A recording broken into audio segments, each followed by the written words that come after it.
Salut tout le monde! Raphaël Morin! Alex Normandin de la gang de Je choisis Québec! Bon, ben, écoutez, on va continuer à vous parler, mais on va quand même attendre quelques minutes pour voir s'il y a d'autres gens qui vont se connecter à notre live, mais faites-vous-en pas, là. On est humble. On n'a pas de grosses attentes, n'est-ce pas? Exactement. Non, mais juste pour voir. En fait, nous. Faudrait que je le laisse Oui, là pour ben voir. oui, parce que. Je voulais fermer l'écran, mais... Exact. On va le baisser tantôt. C'est une première depuis longtemps. Donc aujourd'hui, on vise pas la perfection, on vise de s'amuser. C'est un bel objectif? Exactement. C'est de s'amuser, puis vu que c'est l'immobilier décontracté, on veut que ça soit décontracté. Voilà. Puis c'est ce dont on veut vous parler là, pendant la prochaine minute, pendant que les gens vont se connecter. À tout le moins, on espère que notre coordonnatrice, Claudel Renault, va se connecter. Ça serait un minimum. Yeah! Elle est là, puis vous le savez pas, mais elle est juste en face de nous, c'est notre public. Donc, c'est elle qui va nous garder fringants tout au long de notre émission. Puis en passant, moi aussi j'ai des écouteurs, même si on les voit pas. Hein? Ouais, c'est cette belle chevelure qui fait office de camouflage. Exact. Moi, ça aurait été un peu plus dur. Hein? Mm. Donc, l'immobilier décontracté, qu'est-ce qu'on veut faire avec ça? Qu'est-ce qu'on veut accomplir, Raph? L'objectif, en fait, c'est de prendre des sujets compliqués ou plates, puis les vulgariser, les simplifier, puis regarder ça ensemble, puis en jaser de façon décontractée. Exact. Puis j'imagine que tu me parles de sujets concernant l'immobilier. Ah oui, ça c'est sûr. Oui, voilà. Ça ne veut pas dire qu'on n'ira pas toucher à d'autres choses comme sujet, mais ça va être principalement l'immobilier. Pour ceux qui ne le savent pas, on est tous les deux courtiers. Ouais. Hein? Puis, ce qu'on veut faire, ce qu'on veut accomplir, puis aujourd'hui, là, c'est ça, on a un code vestimentaire un petit peu hybride, si on veut, chemise et petit chandail relativement propre, mais des fois, vous allez nous voir en hoodies, avec les casquettes et tout. On veut vraiment que le concept décontracté prenne de plus en plus de place dans ce show-là. Mais entre-temps, ben voilà, aujourd'hui, on a été pour la formule un petit peu plus hybride, n'est-ce pas? Exact. Pas trop chic, pas trop hoodie, mais tous les styles vestimentaires sont acceptés à cette émission d'immobilier décontracté. Voilà, puis vous devriez voir Claudel en arrière, vous comprendriez que tous les styles sont vraiment acceptés. Bon, on est chanceux aujourd'hui, elle n'a pas son costume terracotta. Hey, il est full beau, on va faire une pub. Pour celles et ceux qui connaissent le costume à Claudel, ils vont se reconnaître. Là. C'est qui déjà qui te l'a offert? Non, on ne plug pas ça. Ah! Bon, avant de se lancer sur le sujet, ah oui, parce que là, on vous l'a dit, là, c'est une première depuis longtemps. Ouais. Ceux qui nous écoutent live. Hey, on est 6. Pour vrai? On Génial. on est 5 maintenant. On se lance parce que oui, ben, c'est ça. Donc, hashtag live dans les commentaires, puis ceux qui vont nous écouter en rediffusion, hashtag replay. Hashtag replay, hashtag live. On veut des loves, on veut des likes, on veut du. On veut jouer avec les algorithmes de Facebook. Donc aujourd'hui, honnêtement, un gros sujet pour commencer, même qu'on est en train de se demander si on ne le regrette pas et qu'on n'a pas frappé trop gros pour on commencer. change d'idée, c'est fini. Voilà, non. On parle de la commission. Pourquoi de la commission? Parce que c'est un peu comme l'éléphant dans la pièce, hein, quand on rencontre nos gens. Puis aujourd'hui, on veut le dédramatiser, on veut en parler de façon décontractée. Ouais, c'est un sujet chaud. Mhm. Puis on aborde le sujet de la commission en fait avec chaque client, acheteur ou vendeur qu'on rencontre. Fait que c'est pour ça qu'on veut parler de commission aujourd'hui. Voilà, puis nous, ça fait quand même longtemps là, qu'on est dans le courtage immobilier, puis on a déjà eu beaucoup plus de difficultés à gérer ce volet-là de la commission avec nos clients. Puis depuis plusieurs années, on s'est familiarisé, on est beaucoup plus à l'aise de l'amener auprès de nos gens. Puis c'est un petit peu de cette façon-là dont on veut vous en parler, puis de ramener les choses en perspective, n'est-ce pas? Exactement. Donc, commençons par le commencement. Si on avait à définir ce que c'est la commission, puis plus spécifiquement au niveau de l'immobilier, t'en dirais quoi? Ouais, ben en fait, c'est un montant d'argent ou de n'importe quoi qui est octroyé Oui. à un professionnel ou un intermédiaire pour aider un vendeur ou un acheteur à acheter une maison À ou vendre réaliser sa son maison. projet immobilier. Exactement. Puis, disons-nous les vraies choses. là, C'est un montant d'argent. C'est pas un montant d'argent ou n'importe quoi. Vous nous payerez pas en banane. Non, exact. Mais c'est ça, je pensais à la définition globale, mais dans l'immobilier, oui, un montant d'argent qui est octroyé à l'intermédiaire qui vous aide à réaliser votre projet. Voilà. Puis, avant encore de tomber dans le un peu plus croustillant, Raph va nous parler de quelque chose de super intéressant, c'est-à-dire que ça n'a pas toujours existé. Le courtage immobilier n'a pas toujours existé, puis évidemment, le concept de commission non plus. Donc, d'où ça vient? En fait, j'ai pas les dates exactes, puis j'aurais aimé les avoir, mais c'est qu'historiquement, surtout au Québec, il y avait des seigneuries. Puis l'immobilier était transmis de père en fils, donc on n'avait pas besoin d'intermédiaire à ce moment-là quand c'était dans des membres de la famille ou autres. Puis, en fait, depuis le développement économique et tout, à partir du moment où il y avait un plus grand volume de transactions, ben, c'est là que ça devenait intéressant d'avoir un intermédiaire neutre pour aider les vendeurs et les acheteurs qui ne se connaissaient pas à faire des transactions immobilières. Voilà, donc le courtage est né comme ça. Ouais, Puis dès ce moment-là, il y avait un commissionnement qui était impliqué dans la transaction immobilière. exactement. Génial. Donc ça, c'est d'où ça vient. Maintenant, on va jaser un petit peu plus du pourquoi. Hein? Pour quelle raison est-ce qu'un vendeur déciderait d'investir dans une commission auprès d'un courtier immobilier? Puis pourquoi est-ce qu'un acheteur ferait la même chose de son côté? Est-ce qu'on commence avec vendeur? Ouais, ça peut être un vendeur. Ou, ouais, attends un petit peu. Peut-être que je saute une étape, ça se peut-tu? Ben, c'est comme tu veux. Sinon, c'était d'aborder. Non, on va le faire Ouais. comme on avait discuté. Parfait. Parce que c'est un concept qu'il faut qu'on maîtrise bien avant d'aller un petit peu plus loin, c'est le concept de valeur marchande. Ouais. Hein? Puis là, ben, encore une fois, Raph va vous raconter une belle histoire avec des raisins Oui. pour vous imager qu'est-ce que c'est une valeur marchande, puis qu'est-ce que représente la commission dans cette fameuse valeur marchande-là. En fait, oui, puis ça aussi, c'est pour venir à qui paye la commission. Fait qu'on va revenir là-dessus, c'est que les gens ont la perception que le vendeur paye toujours la commission tout seul, puis que l'acheteur de faire affaire avec un courtier, c'est gratuit. Puis c'est une façon de voir les choses. Nous, on voit ça un petit peu différemment. Alex, qui paye la commission? Ben, là, en date d'aujourd'hui, on est assez confiant, puis on vous rappelle, puis on va vous le rappeler un petit peu plus tard, que tout ce que vous entendez aujourd'hui s'agit d'une opinion personnelle, évidemment basée sur un bon bagage professionnel, mais c'est pas, Raph et moi n'avons pas la vérité infuse non plus. On veut vous le rappeler, vous avez le droit d'aller contre-vérifier ce que vous allez entendre ici avec qui vous le voulez. Mais pour nous, ça nous apparaît plutôt clair que la commission est assumée par toutes les parties prenantes à une transaction immobilière, donc autant le vendeur que l'acheteur. Exact. Fait que c'est autant l'acheteur que le vendeur qui paye la commission. Fait que ma fameuse histoire de raisin. On va dire qu'on a une acheteuse qui s'appelle Ginette. J'aime ça, un beau prénom, Ginette. Ginette, elle se fait représenter par Alex, qui est son courtier, pour la représenter dans l'achat. Voilà. Moi, je représente le vendeur qui s'appelle Claude. Claude. Parfait, Claude. Donc, la valeur marchande de la maison, puis là, il n'y a pas de négociation, il n'y a rien. Le prix de vente de la maison, c'est 10 raisins. OK?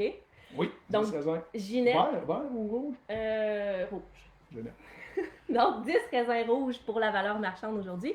Ginette doit amener sur la table 10 raisins. OK? Oui. Quand Claude vend sa maison, ce ne sont pas 10 raisins qui vont être déposés dans son compte en banque. Il va y en avoir seulement que 8. Mais où sont donc passés les deux autres raisins? Les deux autres raisins ont été distribués à Raph et Alex qui ont représenté les acheteurs et les vendeurs dans la transaction. OK? Fait que ça, c'est pour imaginer que Ginette a amené 10 raisins sur la table et sur les 10 raisins, ben en fait, il y en a 2 qui n'ont pas été déposés dans le compte de Claude. Puis c'est Claude, sur sa feuille de répartition chez le notaire, qui a vu 10 raisins, moins 2 raisins égale 8 dans mon compte en banque. Ce qui lui laisse l'impression que c'est lui qui a plus payé les raisins, mais Ginette, il fallait qu'elle les amène sur la table pareil. Exactement. Puis on vous rassure, là, Raph et Alex n'ont pas juste pris 2 raisins puis sont retournés à la maison comme si de rien n'était. Exact. On arrive dans 1 minute ou 2 où est-ce qu'on va venir vous expliquer le pourquoi il y avait 2 petits raisins sur le lot de 10 qui étaient pour Raph et Alex. Mais avant d'aller là, juste pour continuer le pourquoi les gens ont l'impression que c'est plus souvent qu'autrement le vendeur et non l'acheteur, c'est que dans toutes les transactions immobilières qui impliquent une propriété qui est en vente par l'intermédiaire d'un courtier immobilier, l'acheteur n'aura jamais à avoir cette discussion-là, ni avec son courtier immobilier, puis ni au niveau de la négociation de la propriété, à savoir qu'est-ce que je paye pour la commission. C'est un sujet qui ne sera même pas effleuré, qui ne sera même pas abordé. Donc, à partir du moment où on n'en parle pas, on a l'impression que ce n'est pas dans notre cours. C'est comme inclus dans son prix d'achat. À part ça. Qui est la valeur marchande. Exactement. Donc, il faut vraiment garder les deux sujets ensemble, très connectés, valeur marchande, parce qu'il y a beaucoup trop de transactions immobilières au Québec qui impliquent 1 ou 2 courtiers immobiliers, pour ne pas dire, on ne peut pas dire la quasi-totalité, mais on s'y approche. Donc, à ce moment-là, commission et valeur marchande ne font qu'un. Exactement. Puis en fait, c'est que dans le cas où Ginette ferait financer ses 10 raisins, ben la banque lui prêterait 10 raisins pour acheter sa maison. Bref, ça fait partie. En toute connaissance de cause. Exactement. En sachant que Raph et Alex vont avoir 2 raisins. Exactement. Puis tandis que Claude, lui, quand on signe son contrat de courtage pour vendre sa maison, ben c'est prévu qu'il y a 2 raisins qui vont aller en termes de frais de courtage. Voilà. Donc, c'est l'exemple le plus simple qu'on a pondu aujourd'hui. J'espère que c'est bien imagé, puis sinon, ben, on va faire un autre exemple. Puis on va essayer de ne plus parler de raisin pour un Non. certain temps. Exact. Là, Fait que là, on veut les revenir- motivations. Les Ouais. motivations tant de Ginette que de Claude de de faire faire affaire affaire avec un courtier. immobilier. On commence avec Claude, parce qu'on a plus l'habitude, encore une fois, parce que depuis toujours, ou presque, il existe un contrat de courtage-vente que les gens du public connaissent et comprennent plutôt bien, c'est-à-dire un vendeur qui engage un courtier pour représenter ses intérêts dans la vente de sa propriété. Exact. Quelle raison pousserait un vendeur à faire affaire avec un courtier pour le représenter? En fait, souvent, le vendeur, il veut que son expérience soit mieux avec que sans courtier. Donc, il veut que ça soit le fun, que ça soit fluide, puis aussi que ce soit plus payant pour lui. Fait que, grosso modo, il engage un courtier immobilier pour faire avec lui ou pour lui un travail pour que ça soit agréable pour lui et plus payant pour lui. Exactement. Donc, si on avait, parce que évidemment, c'est des sujets que Raph et moi discutons très souvent ensemble, ça se divise en 2 catégories. Il y a le volet financier, Ouais. évidemment, parce qu'on suppose que la plupart des vendeurs accordent une importance au montant qu'il va obtenir pour la vente de sa propriété. Puis, il y a le volet expérience transactionnelle. Le volet expérience transactionnelle, lui, il regroupe évidemment plein de choses. Sa complicité avec son courtier immobilier. Quand ton courtier t'appelle ou vient te rendre visite à la maison, t'es-tu content ou tu fais pas encore lui ou pas encore elle? Donc ça fait partie de l'expérience transactionnelle. Est-ce que tu te sens bien appuyé dans ton projet? Est-ce que ton courtier t'offre un service, que ce soit en solo? Nous, dans notre cas, on est une petite équipe. Dans notre offre de service, il y a Claudel, qu'on vous parle depuis tantôt. Yes, Claudie, mais que vous n'entendez pas parce qu'on a des micros. Mais, C'est vrai. mais voilà, donc ça fait partie de l'expérience transactionnelle. Est-ce que le vendeur a le sentiment que son courtier immobilier est professionnel, compétent, les connaissances requises pour avoir une stratégie qui soit optimale pour lui? C'est encore l'expérience transactionnelle. Exact. C'est pourquoi Claude voudrait. Mais ça m'amène aux 3 questions. Ouais, Les exact. 3 Super. questions. Puis, on va vous dire les 3 questions, mais les gens ne nous les posent jamais. Jamais Ou de presque. façon directe. En fait, c'est les 3 questions indirectes que tout vendeur devrait se poser puis qu'il se pose silencieusement, mais qu'on va vous partager aujourd'hui. Voilà. On t'écoute. Donc, il y a... c'est quoi la première? C'est parce que nous, on anglais. fait beaucoup les choses en anglais. Donc c'est Can I trust you? Can I trust you? Est-ce que je peux te faire confiance? Voilà. Donc, question super importante, puis qui entre dans l'expérience transactionnelle. Parce qu'évidemment, s'il y a un lien de confiance entre le vendeur et son courtier immobilier, l'expérience ne peut pas faire autrement que s'en ressentir beaucoup plus agréable. Ensuite de ça. La deuxième question, c'est est-ce que tu sais ce que tu fais? Et, en fait, are you good at what Are you you do? good at what you do? Est-ce que tu es bon? Est-ce que tu es compétent? Est-ce que tu es connaissant? Est-ce que ça va être plus payant pour moi de faire affaire avec toi que Voilà. Fait que celle-là est là-dedans. Donc, celle-là est peut-être un peu plus sur le volet financier, mais elle fait quand même partie de l'expérience transactionnelle. Parce que si on se rend compte, après avoir engagé son courtier immobilier, que clairement, Il sait pas plus que nous ce qu'on fait. les bottines ne suivent pas les babines, on peut avoir une certaine déception. Ouais. Puis la troisième question, c'est Do you care about me? Donc, est-ce que je suis important pour toi? Est-ce que mon projet est important à tes yeux ou est-ce que je suis juste un numéro dans le fin fond de ton tiroir? Exactement. Donc, on revient à notre sujet de base, qui était la commission. Pourquoi Claude veut payer une commission à son courtier? Ce sont pour ces raisons-là. Ouais. Puis, il faut faire en sorte que Claude va, puis on le dit évidemment le plus positivement possible, il faut qu'il oublie qu'il y a une commission rattachée à ça. Il faut que quand il y a une conversation avec son courtier immobilier, quand il rencontre son courtier, il sent, il ressent Ouais, qu'il y a le un courtier pourquoi. qui est vraiment là à propos de lui ou à propos, ben là, dans ce cas-ci, c'est Claude. Donc, à propos de lui. Exactement. Que son courtier trouve que son projet est important pour lui. Ouais, là, tu peux la répéter celle-là parce que Donc, moi-même, je suis un peu Claude- bouche bée. Claude veut que son courtier, veut sentir que son courtier a son projet à cœur. Le projet de Claude de vendre de sa maison. Exactement. Hein, facile à Oh suivre? oui! Fait que, bref, mais au bout du compte, Claude paye la commission à son courtier parce qu'il veut que ça lui rapporte plus d'argent dans ses poches que s'il avait vendu par lui-même. Puis si jamais c'était pas le cas, il veut que son expérience transactionnelle ait été plus positive avec son courtier que s'il l'avait fait lui-même. Ben, exact, puis c'est un tout. Puis on fait juste mettre un petit peu de viande autour de l'os à ce niveau-là, c'est que c'est vraiment un tout. Avant de mettre sa maison en vente avec un courtier immobilier, à peu près tout le monde ne pense qu'au profit, puis à combien ils vont obtenir pour leur maison. Ouais. Mais quand nous, on sonde nos clients vendeurs au niveau de leur satisfaction, on se rend vite compte, étonnamment, Ouais. que le volet financier, avec du recul, a pris beaucoup moins d'importance qu'on le pensait au départ dans la Ouais, tête de nos vendeurs. c'est C'est vrai. beaucoup plus l'expérience transactionnelle. Comment ils se sont sentis accompagnés avec leur courtier. Exactement, exactement. Ce qui nous dirige tranquillement vers Ginette, c'est ça? Ginette, l'acheteuse. L'acheteuse. L'acheteuse. Oh, Ouais, bon. Euh, Excusez, Ginette. Ginette, elle, c'est les trois mêmes questions qu'elle devrait se poser.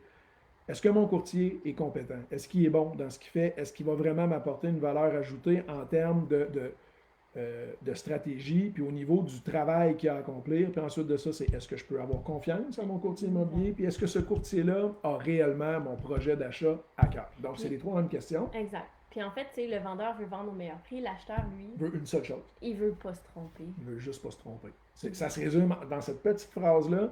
Mm. Puis j'avais entendu cette réflexion-là il y a plusieurs années maintenant, puis ça m'avait vraiment percuté, parce qu'on essaie de trouver un sens des fois de comment on peut bien expliquer ce qu'on peut amener en plus-value À un acheteur. Ouais. C'est exactement ça. C'est la peur de se tromper, puis le courtier compétent va être en mesure, avec les outils qu'il a en sa possession, de venir factualiser.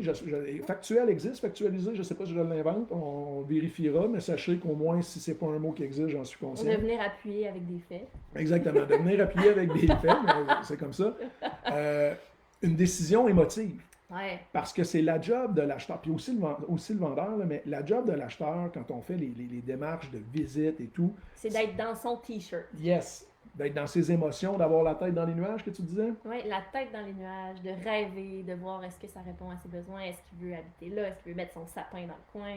Exactement. Puis nous, comme courtier immobilier, évidemment, on n'est pas là pour péter la balloune, pas du tout, mais on est là pour garder les deux pieds sur terre. On est là pour que quand la visite va se terminer, on va être en mesure de discuter faits, concrets avec notre acheteur, puis pour venir répondre à cette fameuse interrogation-là qui est si j'ai de l'intérêt pour cette propriété-là, est-ce que je suis en train de me tromper? Puis sinon, qu'est-ce qui serait une stratégie optimale pour que ça puisse fonctionner? Exact. Puis c'est super important parce que ça, c'est l'autre point qu'on veut aborder avec vous autres, là, c'est que tout n'est pas question, parce qu'on parle de commission. Une commission, c'est l'équivalent d'un prix, etc., mais tout n'est pas question de prix. On s'en rend compte.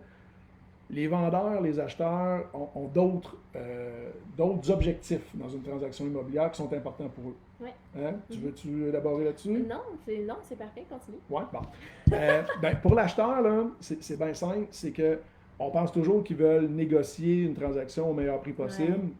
Mais ce qu'on se rend compte, surtout dans un marché complètement fou comme aujourd'hui, les gens veulent avant tout avoir la satisfaction de se coucher le soir en sachant qu'ils ont un toit où ils vont pouvoir habiter prochainement, puis qu'il n'y a pas le moindre risque qu'ils puissent se retrouver à la rue avec leur famille en ne sachant pas où ils vont habiter. Donc ça, comme courtier, c'est notre travail de ne pas faire de présomption, à savoir que tout ce qu'ils veulent, c'est de toujours faire l'offre la plus juste possible, parce que si c'est pas ça leur objectif, Ouais. il faut être capable de bien les guider dans la stratégie. Exact. Fait qu'une grande partie de notre travail, c'est de cerner exactement c'est quoi le besoin du client. Est-ce qu'il y en a qui veulent un prix, il y en a qui veulent une date, il y en a qui veulent tout simplement un toit sur leur tête. Donc, c'est vraiment de cerner ce que le client veut, puis de l'accompagner là-dedans, parce que pendant qu'il y a la tête d'un nuage, nous, on a les deux mains sur le volant, puis on mène le char ou le bateau à bon port. Ben, exactement, parce que c'est dans la définition que Raph et moi, on donne à notre rôle de courtier immobilier, il y a deux choses qui ressortent toujours. La première, c'est qu'on doit continuellement perfectionner nos habiletés et nos compétences à bien gérer les émotions et les attentes de nos clients. Oui, puis c'est ça qui est drôle, excuse-moi, j'avais oublié, mais c'est que même nous, quand on achète une propriété ou qu'on vend une propriété, on est zéro les meilleures personnes placées pour nous représenter nous-mêmes, sachez-le. Effectivement. Fait que la notion de représentant intermédiaire neutre est très importante dans l'histoire. parce que c'est correct, c'est un achat qui est émotif, mais l'intermédiaire doit être neutre. Puis on tombe en une fraction de seconde dans le piège des émotions. Là. Comme on vous dit, on passe nos journées, nos semaines, nos mois, nos années de plus belle lurette à gérer les émotions des gens. Puis à un moment donné, on finit par oublier, on pense que c'est simple, gérer nos émotions, mais on oublie que c'est parce qu'on est là pour tempérer, poser les bonnes questions à nos clients qui font en sorte qu'ils peuvent vite désamorcer une situation qui les emballe au moment où ça arrive, parce que nous, puis là on vous en parle pour cause, on est dans un projet right now, là, de regarder un petit peu pour des projets personnels immobiliers, puis c'est incroyable la vitesse à laquelle on s'emballe, autant positivement que négativement. Ouais.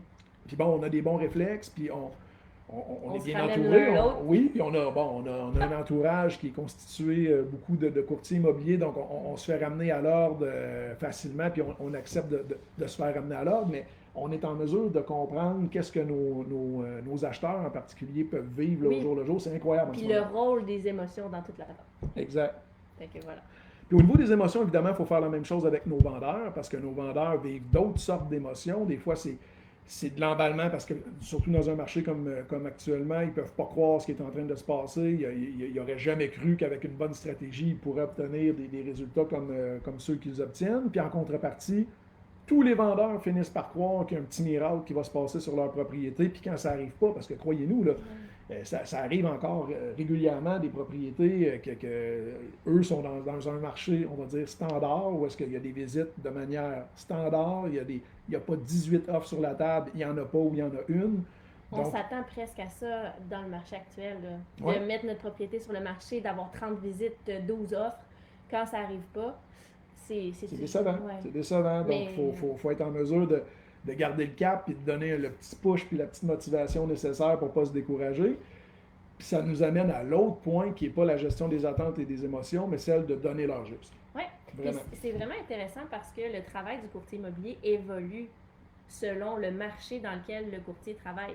Donc, en ce moment, pour un courtier qui représente les acheteurs, ben, c'est de savoir comment se démarquer en offres multiples et comment gagner les promesses d'achat. Dans un marché qui était plus aux vendeurs ou qui était plus à l'acheteur à l'époque, les choses qu'on fait sont différentes. Complètement. Donc, la négociation, les stratégies. Fait qu'en ce moment, le rôle du courtier, du vendeur, en fait, le travail d'un courtier, c'est d'être bon pour aller signer un contrat, puis l'inscrire, puis avoir une stratégie pour obtenir le meilleur prix possible. Mais là, tantôt, on parlait de mise en marché soutenue. Quand tu es sur le marché plus longtemps, ben on vivait ça beaucoup avant, puis plus maintenant. Fait que c'est de déterminer c'est quoi le processus qu'on fait dans notre mise en marché soutenue. Puis c'est aussi une raison pourquoi le vendeur veut payer son courtier. Pour dire, une fois que ma maison ne se vend pas, je fais quoi? C'est quoi le plan B? As-tu un plan? Voilà, Exact. exactement. Fait que oui, on a un plan. Puis même, dès qu'on a une offre d'achat qui est acceptée, ça ne veut pas dire qu'on traverse la ligne Ouais. d'arrivée automatiquement. Ça Puis aussi. ça, on le vit encore régulièrement. Donc, il faut avoir un plan B et un plan C pour vite se tourner de bord, puis pas se mettre la tête entre les deux jambes, puis c'est fini, puis débrouillez-vous avec Ouais. votre propriété qui est difficile à vendre. Il faut qu'on se retrousse les manches puis qu'on trouve des solutions à ça. Donc, ça fait partie de tous les outils qu'un courtier immobilier va apporter à son acheteur ou à son vendeur, qui des fois, on tend à l'oublier. Ouais. Parce que nous, on se le fait dire, là, les gens qui communiquent avec nous pour qu'on les... Parce qu'on passe pas en audition, mais en entrevue. Eh oui. Tu sais, c'est-tu vrai que tu vas être capable de m'envoyer des maisons 2 ou 3 jours avant que ça sorte sur les plateformes, que ce soit sur Centris ou peu importe. Puis là, tu vas être disponible 7 jours sur 7, 24 heures sur 24 pour faire les visites. Là, je vois Raph qui fait des signes de tête de non à côté parce que c'est effectivement non. En tout cas, nous notre modèle d'affaires, c'est ça. Mais si tu veux visiter une maison, il va y avoir quelqu'un disponible. Absolument. Fait que c'est là où on développe un modèle d'affaires parce qu'on est conscient que quand nous, on arrête de travailler, l'immobilier n'arrête pas. Mais Puis le point pourquoi j'aborde ça, c'est que vous devez, en tant que acheteur ou vendeur potentiel, vous rappeler que la fameuse commission dont on parle depuis le début du show, c'est pas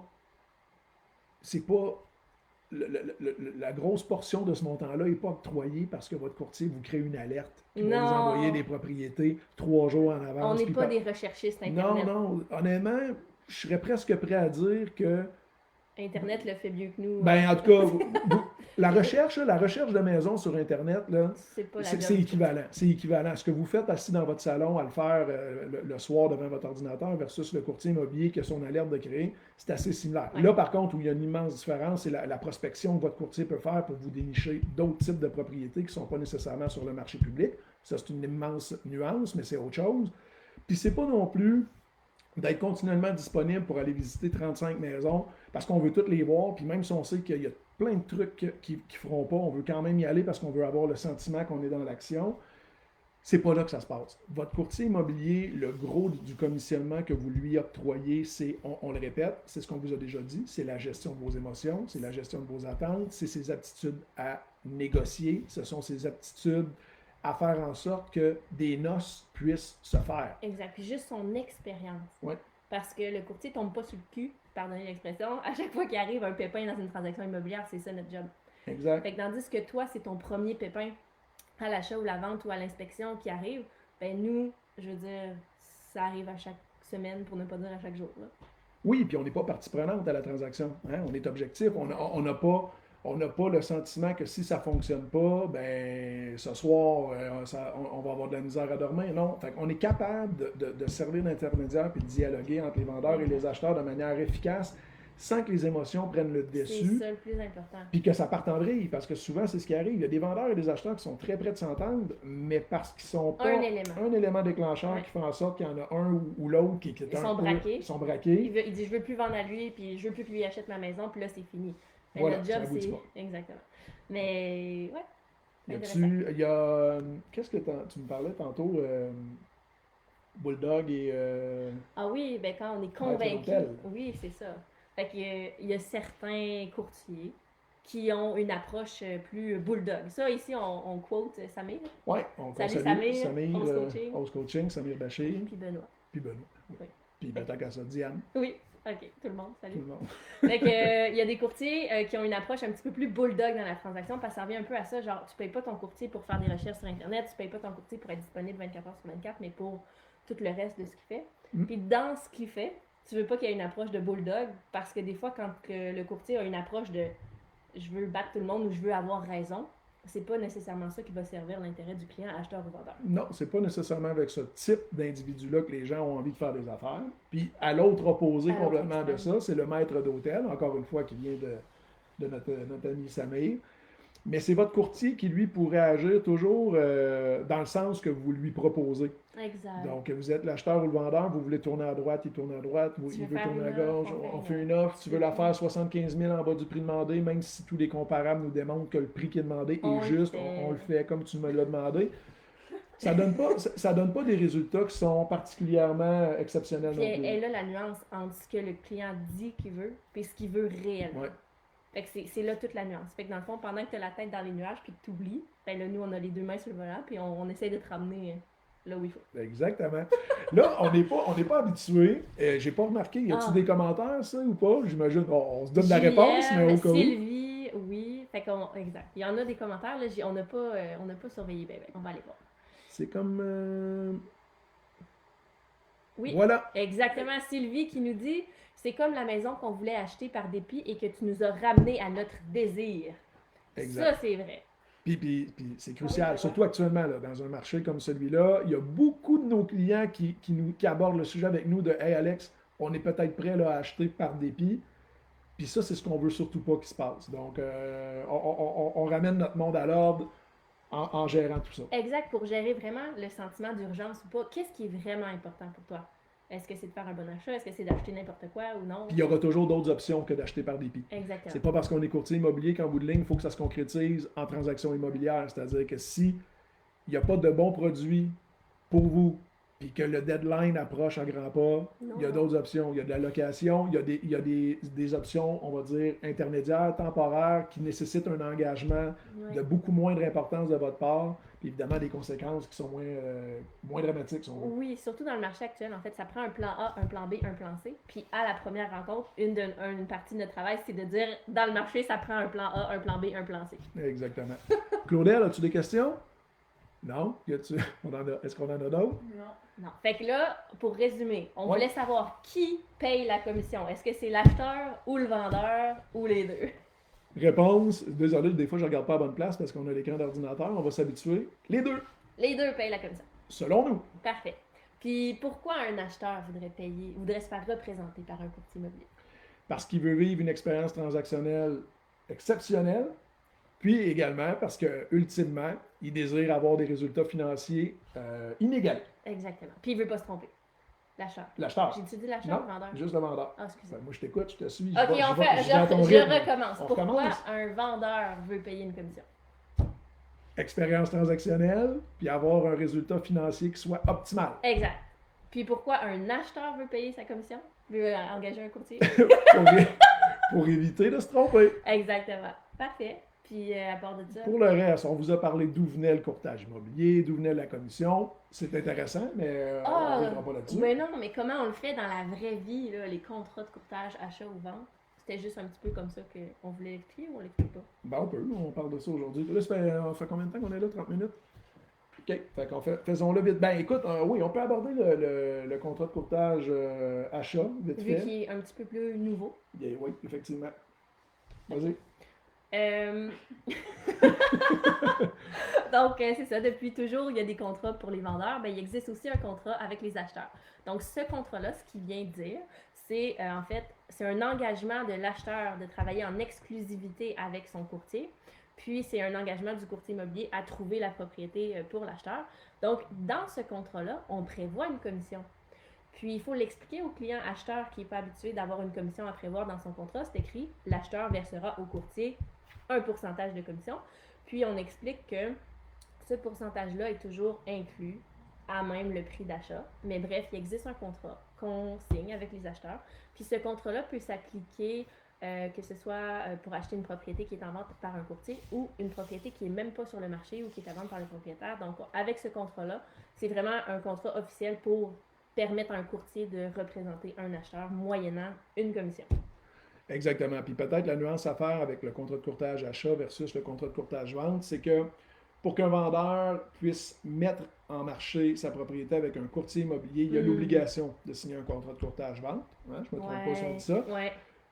Puis, parce qu'on ne voudrait pas que vous ayez l'impression d'avoir de la mauvaise information ici, un acheteur n'a jamais l'obligation de signer un contrat de courtage achat pour faire affaire avec son courtier immobilier. C'est vrai. Nous, dans notre pratique, Dans notre cas, chaque nous, acheteur qui veut faire affaire avec nous, il y a un contrat de courtage achat. parce qu'on y croit beaucoup. On y Exact. croit beaucoup parce Puis que tantôt, on se disait la question que l'acheteur ou le vendeur doit se poser au sujet de son courtier immobilier, c'est est-ce que je peux avoir confiance en toi? Mais si tu nous fais confiance, On veut pouvoir te faire confiance, donc c'est engagement réciproque. mutuel. Et voilà. Puis on est en 2021. Puis en 2021, il n'y a rien de mieux qu'un bon contrat écrit pour se lier officiellement. Puis évidemment, vous aurez compris que une entente qui pourrait ne pas faire l'affaire de l'une ou l'autre des oui. parties, nous, on ne s'accroche pas à vitam aeternam avec ça. Là. Du tout, du tout. Tous les contrats, autant avec les acheteurs que les vendeurs, sont révocables en tout temps. C'est des contrats de service. C'est la première chose qu'on explique à tous nos clients. Donc, on signe un engagement mutuel pour démontrer notre sérieux en sachant très bien que dès qu'il y a un pépin puis que quelqu'un veut plus faire affaire avec l'autre, c'est fini. On retient personne. Non, puis on sait qu'un projet, ça peut changer. Exact. On peut vouloir vendre aujourd'hui, puis demain, c'est plus le cas. Puis on peut vouloir acheter aujourd'hui, puis demain, c'est plus Ça, le il n'y a cas. pas de problème. Puis écoutez, on ne peut pas faire autrement qu'être très, très, très à l'aise avec des situations comme celle-là. Mais lorsqu'on rencontre nos gens, puis que le projet semble sérieux, puis que les gens veulent qu'on investisse de notre temps, le temps de notre équipe, de l'énergie, puis par conséquent des sous, parce qu'il ne faut pas oublier, puis en fait, on n'a même pas parlé de l'obligation de résultat encore, là, on le fera vite fait, mais... On a tout notre temps. Oui, bon, mais ultimement, c'est que où je l'en ai avec ça, là, je me suis comme perdu. L'obligation de résultat. Ça va revenir. Des sous. Comment? T'investis des sous. Oui, c'est ça ce que ça coûte. Dans le fond, c'est qu'on investit des sous. Fait que c'est pour ça qu'on demande un contrat. Oui, exactement. Oui, merci, Engagement. c'est Raph. Engagement. Exactement. C'est que nous, dès qu'on entreprend le processus, que ce soit les membres de notre équipe, que ce soit le temps que nous, on investit, le marketing qui est fait, la mise en marché, les sous ont commencé à sortir de nos coffres. Donc, il faut comprendre qu'à ce moment-là, d'avoir un contrat qui vient confirmer qu'il y a un engagement d'affaires entre les deux parties, ça prend tout son sens. Exact. Fait que c'est, oui, on est all-in dans votre projet. Êtes-vous all-in avec nous de façon Exactement. contractuelle? Donc, tout ça pour dire, parce que ce qu'Alex disait tantôt, c'est que pour travailler avec un courtier, pour un acheteur, le contrat de courtage achat n'est pas obligatoire. Non. nous, on l'utilise. Tandis que pour un vendeur, le contrat de courtage-vente est obligatoire pour mettre une propriété en vente par l'entremise d'un côté.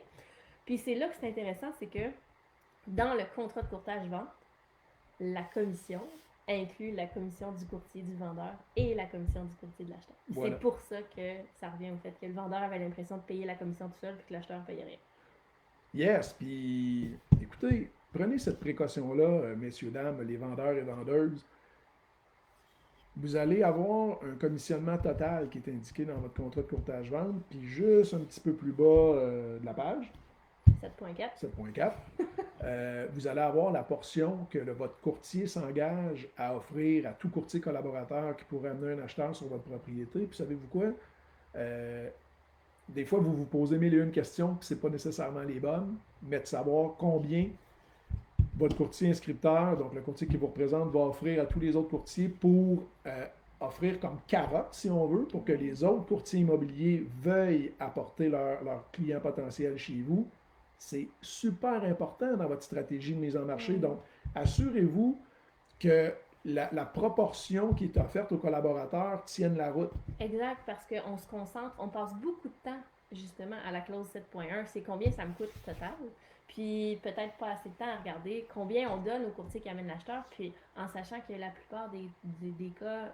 La plupart des transactions se font par l'intermédiaire d'un autre courtier qui va amener l'acheteur. Exactement. Fait que c'est vraiment deux rôles complètement différents. Fait que courtier de l'acheteur, courtier du vendeur, puis la plupart du temps, il y a deux intermédiaires dans la transaction. Plus souvent qu'autrement. Puis juste pour revenir à ce que j'avais avancé rapidement au niveau de l'obligation du résultat, oui. Contrat de courtage-vente, évidemment, il y a des paramètres qui ont été statués entre vous, les vendeurs, et votre courtier immobilier, mais tout ça va être applicable à partir du moment où vous acceptez une promesse d'achat dont toutes les conditions vont avoir été réalisées. C'est à ce moment-là et ce moment-là seulement que vous allez avoir à rémunérer votre courtier immobilier. C'est vrai. Puis en fait, tout le travail qu'on fait à chaque jour, en fait, c'est du bénévolat jusqu'à ce qu'une transaction se concrétise. Donc, on pourrait s'engager avec un acheteur, faire des visites, etc.